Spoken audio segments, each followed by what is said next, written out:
Hey everyone, talking about Tobacco Vanille by Tom Ford. I'm sure many of you have heard of this. It's definitely considered a classic and kind of one of the quintessential tobacco scents, to some at least. The notes in it are tobacco, tonka bean, vanilla, cocoa, dry fruit accord, and sweet wood sap.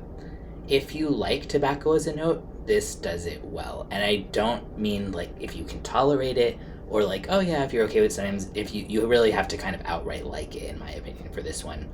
It reminds me of a combination of a cigar shop and a candy store. I wouldn't personally wear it because it's just too overwhelming for me in terms of kind of a lot of factors, I guess. One, the tobacco here, the way people talked about it, I expected this to be one of those things where it was like so smooth and mostly like vanilla with just, a little bit of tobacco to kind of round it out. But like this was not. I went into this expecting like, yeah, I'm going to be cool and have a tobacco scent. Yeah. And then I tried it and it was just like, okay, my taste is too babyish for this because I could not handle the level of like earthiness full on tobacco in this. I think especially also because this is super long lasting, really pretty strong projection. So combined with it already feeling a bit overwhelming to my nose, that's a no for me. But it's an interesting one to smell. I think definitely if you're into fragrance, if you're watching this and you can afford it, I would recommend buying a sample just to check it out because it's just talked about, referred to so often, and just like such a kind of pillar in fragrance. Good to know or try it.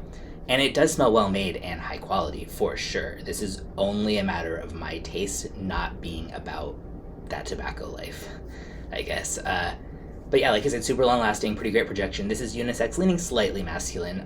By the dry down, it does get more of like a vanilla, dried fruit, tobacco with cocoa, so it does smooth out then. But for me, I need to like a fragrance from the opening.